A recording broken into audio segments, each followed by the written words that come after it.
लालू जी, आपसे मैंने ही प्रार्थना किया हूं और पहले भी किया था कि आप जब जेल जा रहे थे तो किसी योग्य यादव जो आपके पार्टी में थे, सीनियर लोग थे, यादव को ही बनाना होता तो उससे यादव नेताओं में से किसी को बना देते, अपनी पत्नी को क्यों बनाए। और आप जो कह रहे हैं कि मैं अपनी बीवी को नहीं बनाता तो नित्यानंद की बीवी को बनाता, लालू जी मैं अभी भी कह रहा हूं और उस समय भी आपको श्रीमती राबड़ी देवी जी जो आपकी धर्म पत्नी है उनको नहीं बनाना चाहिए था।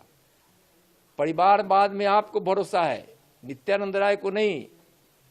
जब मैं विधायक बना था तो हमारे पिताजी मुखिया थे, उन्होंने मुखिया पद को त्याग दिया था, उप मुखिया को चार्ज दे दिए थे कि एक परिवार में 2 व्यक्ति, मैं मुखिया और मेरा पुत्र विधायक रहे, यह अशोभनीय होगा।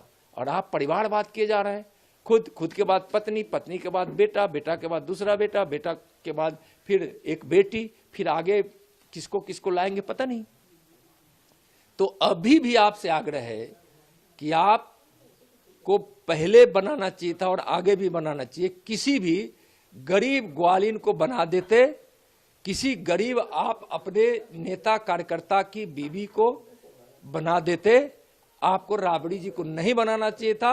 और अभी भी तेजस्वी जी को हटाकर अपने पार्टी के किसी दूसरे यादव को आप उप मुख्यमंत्री बना दीजिए। परिवारवाद, लोकतंत्र में परिवारवाद, यह कैसा है? आपको किसी पर भरोसा नहीं है, आपको अपने पार्टी के नेताओं पर भरोसा नहीं है, किसी पार्टी के किसी भी समाज पर भरोसा नहीं है, यहाँ तक कि दूसरे यादव पर भी भरोसा नहीं है। तो परिवारवाद कर रहे हैं आप और हमको कह रहे हैं कि राबड़ी को नहीं बनाते तो नित्यानंद की बीवी को बना देते। नित्यानंद की बीवी राजनीति में नहीं है और परिवारवाद के हम पोषक नहीं हैं। हम अपने परिवार में राजनीति में हैं तो मैं ही राजनीति में हूं। परिवारवाद लोकतंत्र में नहीं चलेगा। आप पर बहुत गंभीर आरोप गाय को लेकर, गाय नहीं है। देखिए, यह सफेद झूठ है, इससे बड़ा झूठ नहीं हो सकता है।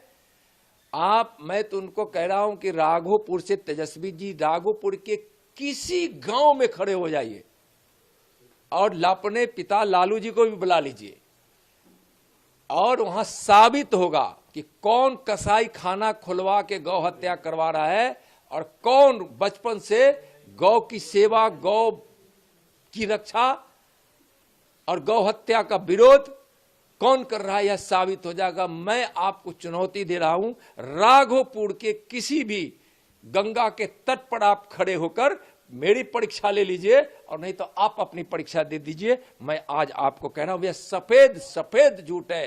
कसाई खाना खुलवाकर तुष्टीकरण बोर्ड के लिए गौ हत्या आप करवाते हैं। खड़े हो जाएंगे तो आप चुनाव हार जाएंगे। मैं चुनौती तो नहीं, मैं पहले भी कहा हूं कि चुनौती नहीं, उनसे आग्रह कर रहा हूं। इतने सीनियर है ना कि उनको क्या मैं कहूं, लेकिन उनसे इस प्रकार की अपेक्षा नहीं है किसी बात को मजाक और हल्के में ले लेना।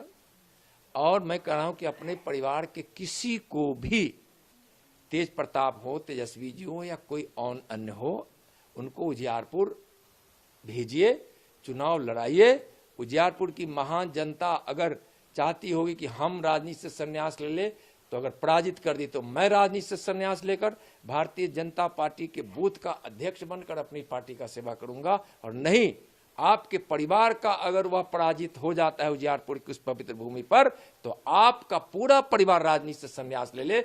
इस मेरी विनती को आप स्वीकार कीजिए और भेजिए किसी को उजियारपुर की धरती पर।